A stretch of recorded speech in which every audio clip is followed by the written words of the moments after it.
dead ball. The ball actually hit Chu's bat as Martin went to throw it back to the pitcher. Why is it dead? Why is it dead? That ball's alive. Now Dale Scott signaled immediately. That ball's alive.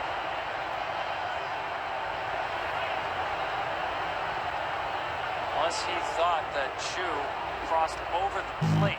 No, what Chu's doing, just getting ready. He's just getting ready to hit again. He's just standing there getting ready to hit. Watch this. He's getting himself ready to hit.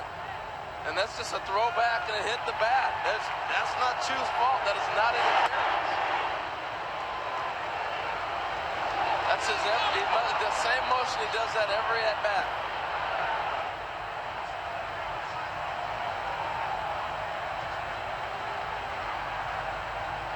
So that's. Now remember, Jeff Bannister's a catcher, and he's going to call him in. I'm telling you, that's. And the other part about this, the run scored. Odor came in and touched the plate. That's so important because if they come back and rule that ball's live, then that run has to count. Dale Scott called it so quickly. My first reaction was that Chu did step across the plate, but clearly he did not. He was in his normal finish position. This is a tough one right here.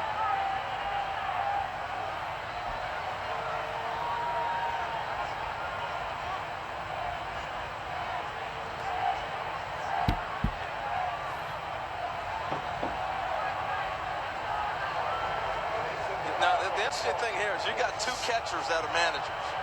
All right.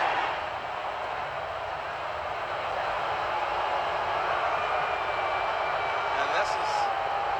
See, clearly, Chu was in the batter's box. Look, it's no different. In my mind, I could be totally wrong, but I don't think I am here. It's no different than if Russell Martin throws the ball down and the pitcher hits off the glove and he drops it. Or if he threw it and it hit off the back of his bat, he's got to score. And here he scores. That's a run score. I think that's the right call. I do too. It's incidental contact. And it's no different than if he threw the ball any other place. He just happened to hit the bat. Chu did not intentionally interfere, and they are going crazy throwing everything in this place. Well, it is the right call. Rule 6.03 in the rule book. They got to get the players off the field. They're throwing beer cans, bottles, and everything on the field. If the batter interferes with the catcher's fielding or throwing by stepping out of the batter's box or making any other movement that hinders the catcher's play at home plate, the batter is ruled out, but that was not the case. He was in the batter's box, as you guys said. That's clearly the difference. I think it's the right call. This is just an ugly scene right here. Fans who have just made this place a tremendous place for baseball over the years, especially the last 2 months. Right now, embarrassing. Well, they can't be throwing stuff from the upper deck. You hit somebody else that is in the seats lower, this is going to do some serious damage. Throwing beer bottles and everything else. But I'll get back to the field real quick. That play, they got the call right. I don't see how you reverse it.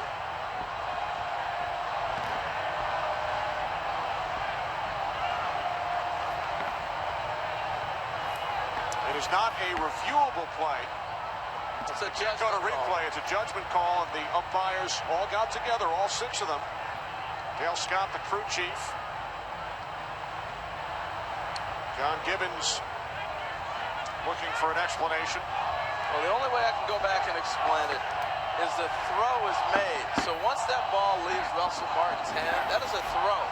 And if it hits an object, it hits an object. If he throws, he's going to make a throw. He throws the ball, it's released. And if it hits an object, what if that ball's dropped by Sanchez and the runner comes in? It's the same thing that an umpire has to look at. It's just an unfortunate deal, but that's what happened. I don't think Chu had any intent. He's just getting ready to hit. He's pulling his sleeve up, and the ball hit him. You can see his reaction. Very strange play. You saw Martin really did not get out of his crouch to throw that ball back. Now I want to go back to the point of the rule, too. With replay and everything else, we've watched when they place runners, right? The importance of Rougned Odor going in and touching home plate awards him home plate. If he does not go home, you can't award him home. But since he touched it, that is the reward that he should get, or award that he gets for that. Goes back to the Chase Utley play. A lot of people wondered, why was Chase Utley allowed to be at second base? And now somebody's been ejected from the Blue Jays dugout. I mean, they got to get their players on the field focused in too. I think it might be David Price at the top steps. But bottom line is they got the call right.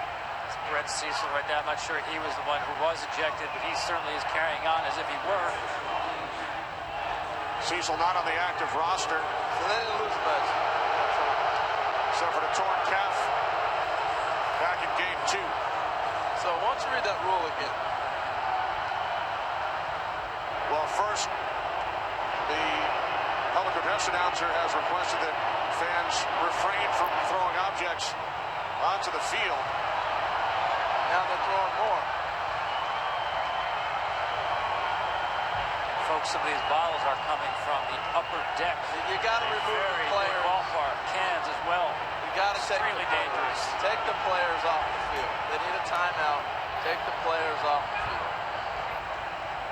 Well, Rule 6.03 that you're referring to, Harold, if the batter interferes with the catcher, the plate umpire shall call interference. The batter is out and the ball is dead. But as we saw on the replays, that was not the case.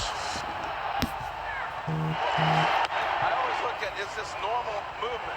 And he just got himself ready. He's still in the box getting ready to hit. I still think the key to this play is Rougned Odor comes across and scores. Think about a Major League Baseball season and how many times a catcher throws the ball back to the pitcher. And in this case, it sends home the tie-breaking run, the 7th inning of a sudden death game. Now, what they're going to do right now is they're going to go back and actually review. I guess the umpires have that option to do it. They've been asked. It's too important of a game, I guess, not to. But they'll call back. Unless they would like to confirm where Odor was. True. Down the base path. But I think this is the right move to do. There's too much at stake in a 2-2 game in the 7th and a game 5 to not make sure you're 100% correct.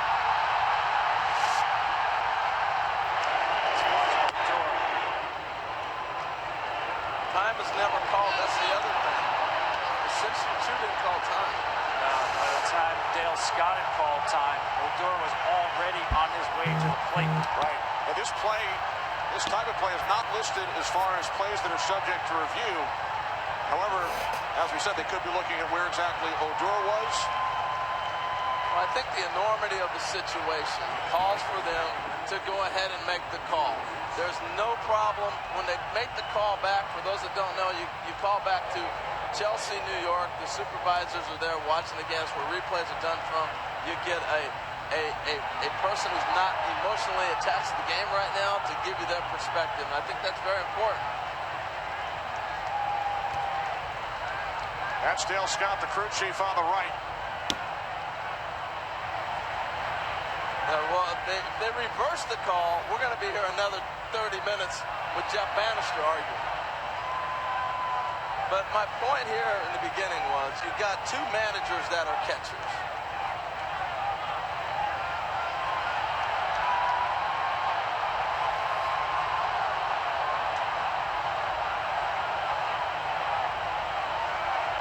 It's a crazy play. It is.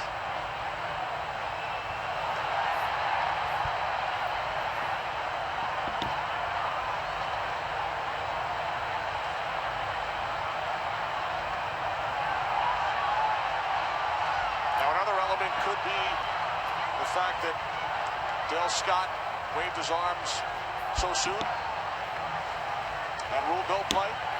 It was two. He was already scoring. He seemed to be responding to the movements of the pitcher, Sanchez, who right away said, hey, ball hit his bat. Then you got the timeout, dead ball, and Odor was already on his way to the plate. So he's going to go and explain to Mr. Gibbons what's going on, too.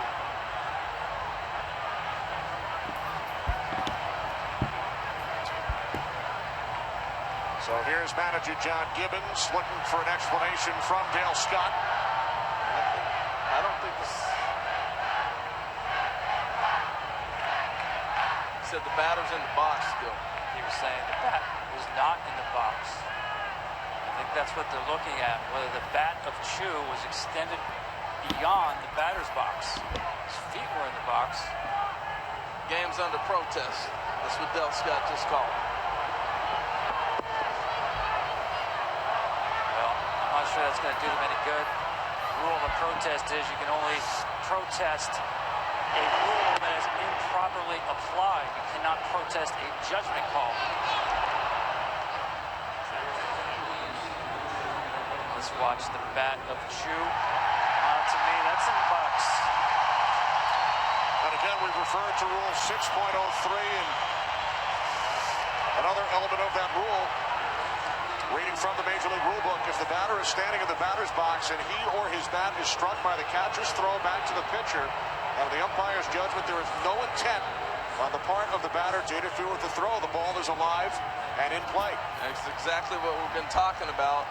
It's no different in my mind if he throws the ball and it gets all the way to the pitcher and he drops it and it rolls away and the runner scores. Because once the ball's released, it doesn't matter at what point he releases the ball, he still threw it away. The ball's live. The ball's hot. And if Odor's in his natural motion and movements, Shin-Soo Choo, and he's not intentionally interfering, you can't say there was any foul on his part.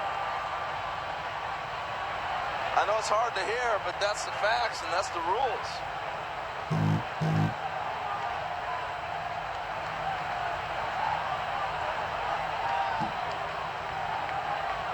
They're trying to figure out who was thrown out of the game.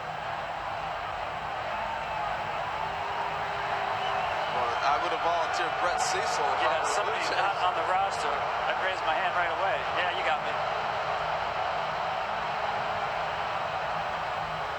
An error has been charged to Russell Martin on the throw, which hit Chu's bat, allowing Odor to score.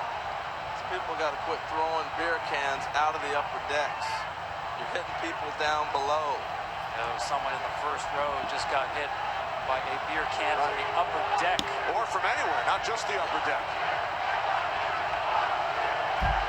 Babies down there, little kids.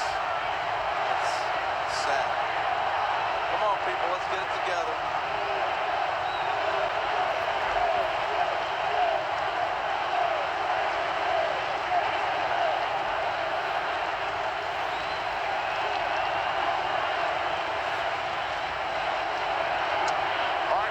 Finally back to live action as Chu fouls off the next pitch from Sanchez following an 18-minute delay.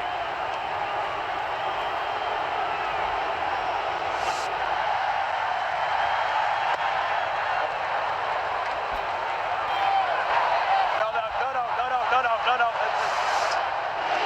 that was the initial ruling from Scott. Chu strikes out. Rangers have taken the lead in the most bizarre fashion. Seventh inning stretch time. They're already standing in Toronto.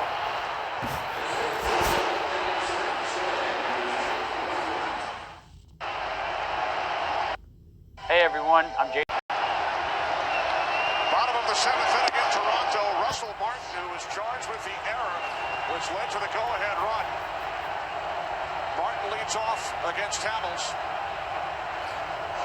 with the Rangers leading 3-2. Jeff Bannister will start this inning with his bullpen getting warm after that lengthy delay for his starting pitcher, Cole Hamels.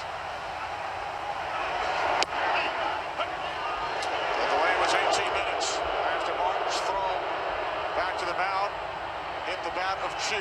There's Stubbs in center, replacing the Shields. Broken back grounder. Rangers could not handle it. Leadoff man on for the Blue Jays in the bottom of the seventh. That's the speed of Russell Martin. Not a lot of catchers run very well. Forces Andrus to have to hustle. He just misplayed it. He doesn't miss many balls. Yeah, he just flanked it. He had time. See, he closed the glove early, off the heel.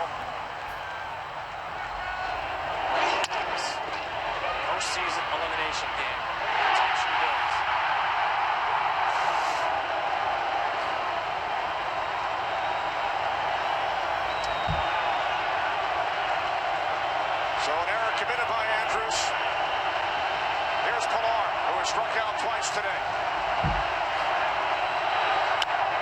Good foul down the left field line. It's a big error with Andrews right there because it does. You had Cole Hamels in a nice little roll. He came right back after the delay. And then you get that quick out early. Keeps the crowd out of it, everything. That was a big error.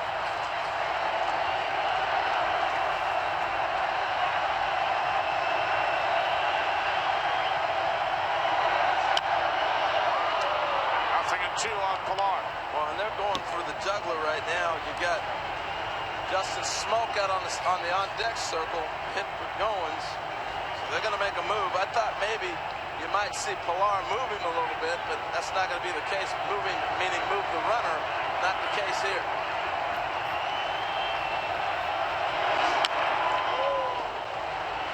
Good rips. I tell you, there's a lot of guys that have really played well, and their stock has gone through the roof. Nobody more than this guy. He's been so impressive. Yeah, I agree, and that's why from the get-go, that's why he swings the bat. Toronto doesn't really play to manufacture runs, but he's been one of their hotter sticks in the lineup.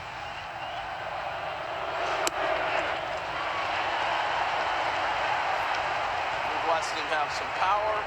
He's shown the speed, the great defense, throw. He's done it all in the 4 and almost 5 games now in this series. The 106th pitch from Cole Hamels. Well, I think Cole Hamels gets through this as much as he can this inning, and then that's all we're going to see from him.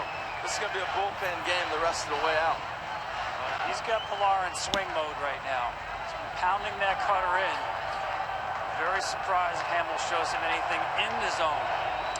The left-hander Jake Diekman and the right-hander Sam Dyson in the Texas pen. On the ground to the right side. Everybody's safe.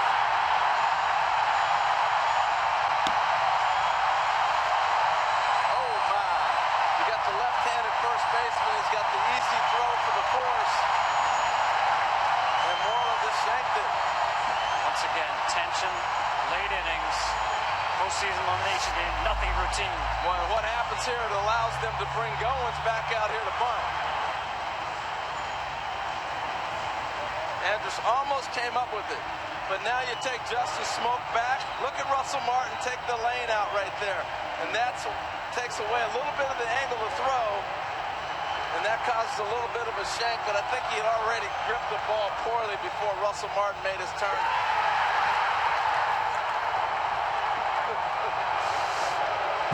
Two errors in the inning. First Andrus, and then Moreland.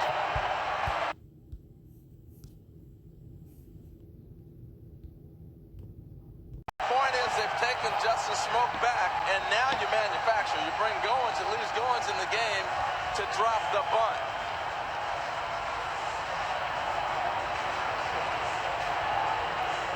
Set up nicely for Toronto, as you said. Goins for a bunt, and Revere, their best contact hitter, behind him. It'd be interesting to see how they try to use the bullpen because they got Dykeman up.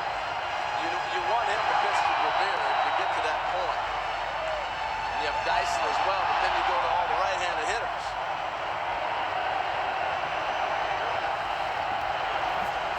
Goins 0 for 15 in the series, but he's made some tremendous defensive plays. 2 on, nobody out. 7th inning, you'll never forget. Wants Beltran to field this bunt.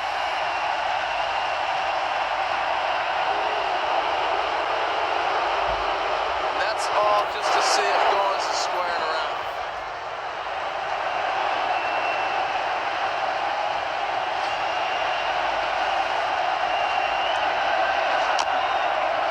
Bunted foul, 0-1. And you're right, Tom. The execution here is to push that ball third base. Well, Texas did put the wheel play on. Beltran charges hard. Andrews covers third. Yeah, but They could also run a fake wheel play here to try to get the pickoff at second base. And we'll get a runner for Martin. Dalton Pompey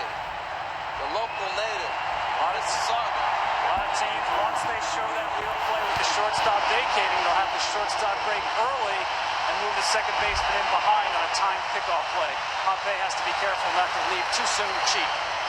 Even if they have a wheel play on, if you're Goins and you're the bunter, all you got to do is deaden that ball in front of home plate and still bunt it to third base and make them field it. After back-to-back errors, I'd be surprised if they take a gamble to throw and try to get the lead runner. So Pompey takes his lead off second. Pilar off first. 0-1 to Goins. Bunted. Beltran goes to third. Bases loaded. He dropped it.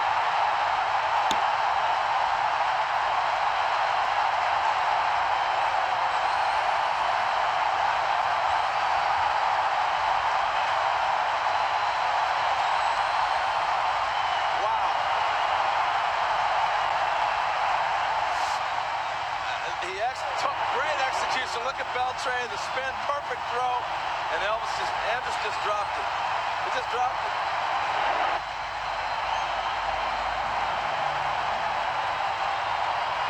Three outs. Texas had all 3 outs in this inning again.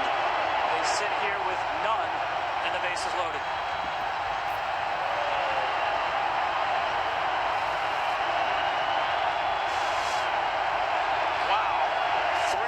In the inning. Andrus has committed 2.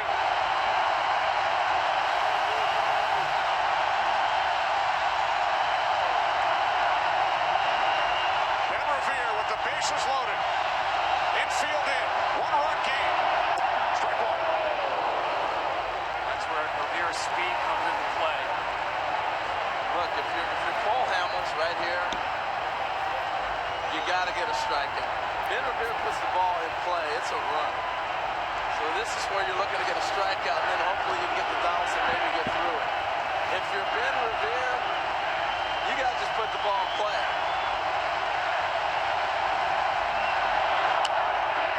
Bounce to the right side. Throw comes home. Out at the plate is Pompey. You know you're not going to double him up. Now, Bannister's going to say he came out of the lane. He's looking for a double play on the slide from Pompey.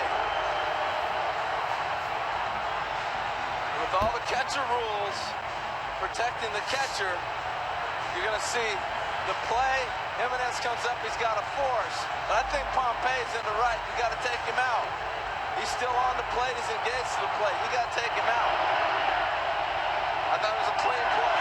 He wants the umpire, as Jeff Bannister does, to take a look at this play. It's a clean slide.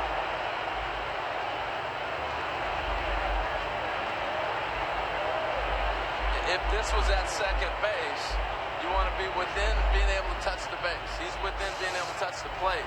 And now the catcher becomes another infielder for me. It's a double play ball, I'm sorry. That's the dichotomy between how the middle infield and the plate are treated. Catcher has protection where he cannot be targeted. Middle infielders do not, as long as that runner is within arm's length of the base. Can you imagine if they call a double play here? Woo! A wild 7th inning. Go-ahead run scores in the top half on a play that most people here at Rogers Center have never seen before. And now in the bottom half of the inning, 3 errors committed by the Texas Rangers. You know, again, we got two former catchers managing. And looking at Gibbons' reaction in the dugout, I think he was kind of like, we may not get this call on direction.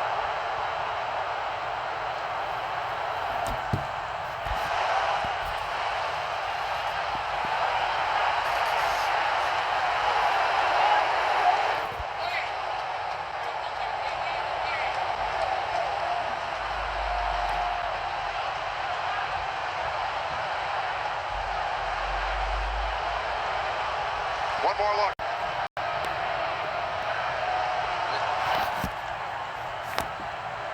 He's got to take him out. I think they're going to, this call's going to stay where it's at. And so are we, and I know you are at home. When we come back, bases loaded, 1 out, Donaldson to the plate.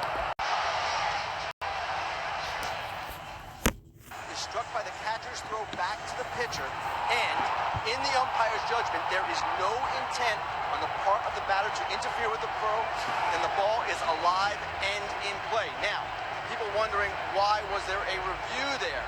There's an explanation for that as well. The umpires on the field called for a crew chief review of a rules check that was prior to the protest from John Gibbons. All right, thanks very much, Ken. Bases loaded, one out. Sam Dyson on to face Josh Donaldson. The right-hander out of the Rangers pen, ball one. And all the Rangers are doing right here, trying to look to get a double play ball. That's going to be difficult for the middle infielders because Revere has a tremendous lead at first and will be on top of the middle infielders very quickly trying to turn two.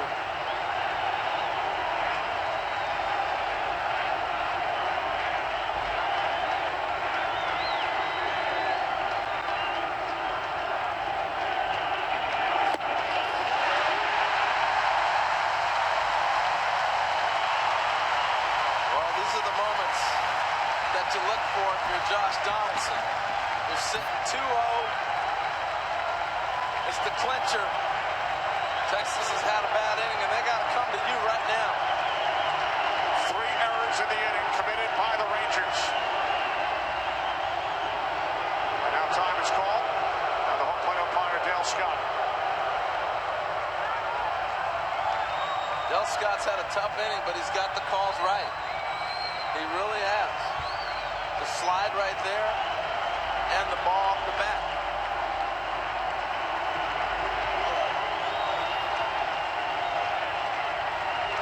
The 2-0, a Bloom. Over the glove, a Baldua. The runner scores. And the Rangers get the out at second. Boy, they got the force at second, but that shows you how strong Donaldson is, but I don't know why Odor didn't turn and run and get it. That's one of those balls that fooled you. Exactly right. It fooled him. And Revere turns his back on the baseball, so he's not able to get to second base. Here's the ball directly over his head, backpedaling, but just beyond him, and recovers in time for the force at second base. But on Revere's point, he's got a huge lead where he's at right there. If Odor catches it, he's thinking I'm doubled up. That's why he's going back, because that's a ball you think he's going to catch. What next?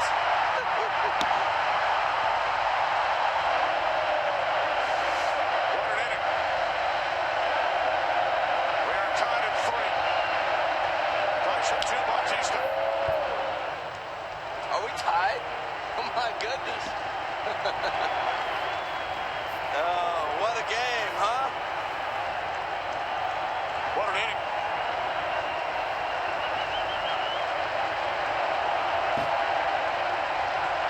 The 7th inning to this point has taken 40 minutes. Incredible. Runners on the corners, 2 outs. If you look at the Rangers, they've had 5 outs in this inning already. Got the one at the plate, got the one at second. They've had 6 basically. They kicked 3. The scoreboard only says 2. Donaldson driving in the tying run on a fielder's choice. After the Rangers took the lead in bizarre fashion in the top half. 1-1 from Tyson. Bautista with a drive. Deep left field. No doubt about it.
heard the blast the whole time, but also this has just been a crazy half inning. Emotions are at the all-time high. But as I was watching this, the first thing, look, everybody's calling for Bautista to come out for a curtain call. So if you're Dyson, that's what you're seeing. Bautista is trying to tell the fans, quit throwing things on the field. Encarnacion, I mean. As we saw from other Blue Jays earlier, he's trying to get the crowd to calm down. Quit throwing stuff. That's what he's doing. Calm down. Because the game has already been delayed. That's why you kept seeing so many replays. And there's Dyson. He took exception. He did not realize what Encarnacion was doing as far as